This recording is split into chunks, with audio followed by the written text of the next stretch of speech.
Thanks for tuning into S. Baker Media Group. I am your host, Meccaglobal. I'm sitting here with hip-hop recording artist Gangland out of the BX. Yeah, no Gangland, doubt. baby. You know what it is. Let them know who you are. Mark Twain, if you thought it was somebody else, stand corrected early. You heard? Virginia Slim. Get it right, folks. VIGINIA. And we go by the BX name all of day. Gangland. Gangland. In the building. Yeah. First of all, What up, tell Mac? me what's going on. Let them know how y'all met. First of all, how did y'all meet? Well, back in the day, not even back in the day, I was with another group named TBM. My man Fred the Godson. We was doing it hard back then. Shout out to Fred the Godson. My man Mark, he was managing us at the time.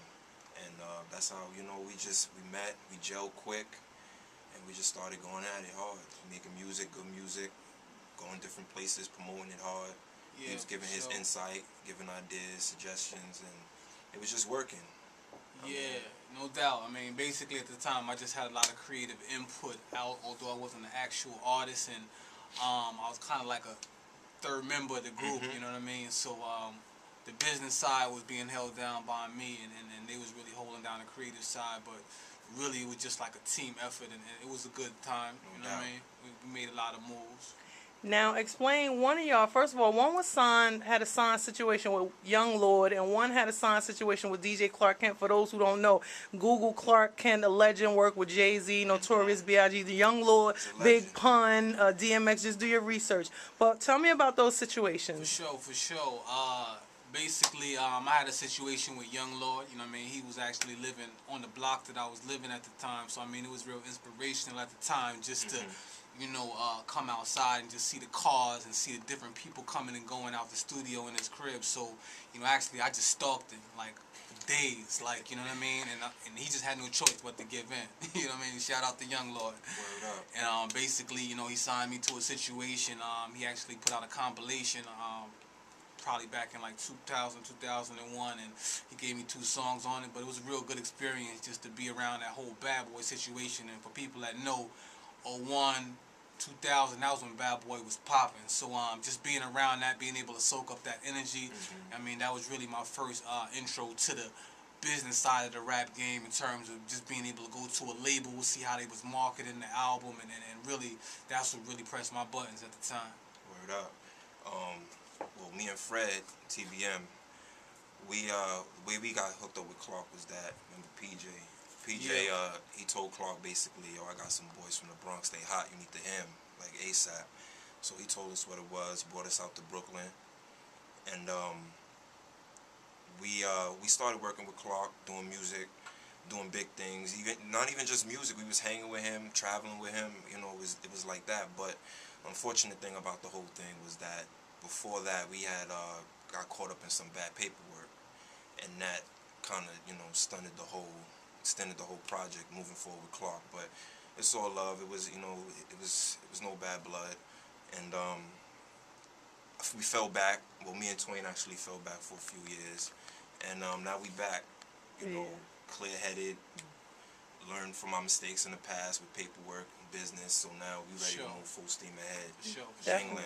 And they got good music. I was going through your music. They actually have actual conceptual songs, content in their music, joints ready for the mixtape, the radios, and the streets. First of all, I want to stay right there. Y'all got like a Caribbean background. Tell them, what's your background in the music? Because I hear it in a few of y'all songs. Yeah. Like, what's the background with that? No doubt. That's one of the things that we bring in that's different than a lot of people is bringing. You know what I mean? We holding down the streets as far as hardcore hip-hop, as far as lyricism, street hop, you know what I mean? But at the same time, we come from Caribbean backgrounds. I come from a Jamaican background. Big up to all the Jamaican massive them out there. Done, no? Our family in the Virgin Islands, St. Croix. So yeah, we just added our Caribbean roots into the hip-hop, and what you heard, Mecca, that's... You know what I mean? It's so fire.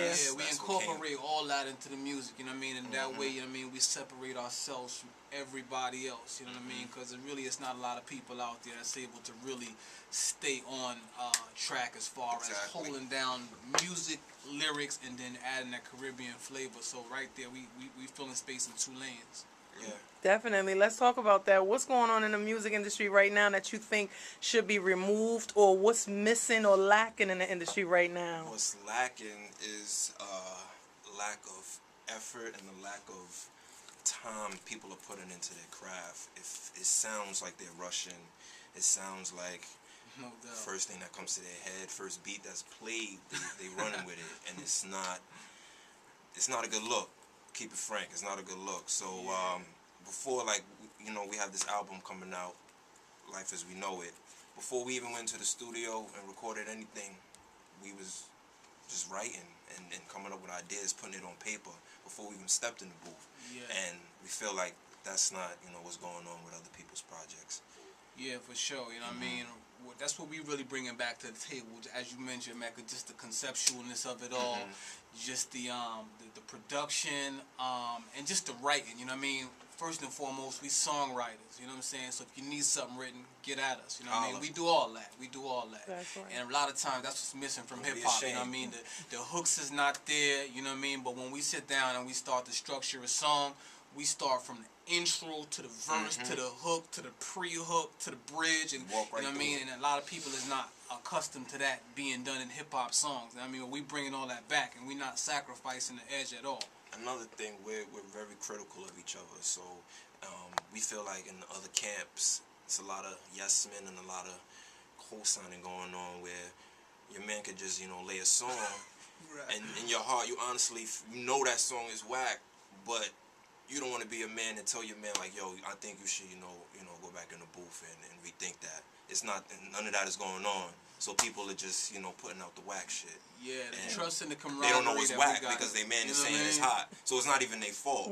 Yeah. Like, you got to keep it real with your peoples. The baby. trust and Like, the camaraderie that we got from one another, you know what I mean, and the mutual respect that we got.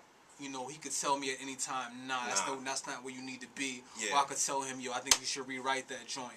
And a lot of times, and no feelings are hurt. yeah, when you hear the It's finished just product, constructive criticism, it comes out the way it comes out, because, you know what I'm saying, we done critiqued it ourselves, and therefore when it has the opportunity to get out there to let other people critique it, I mean, it's already gone through multiple Exactly. critiquing stages. That's Word good. up.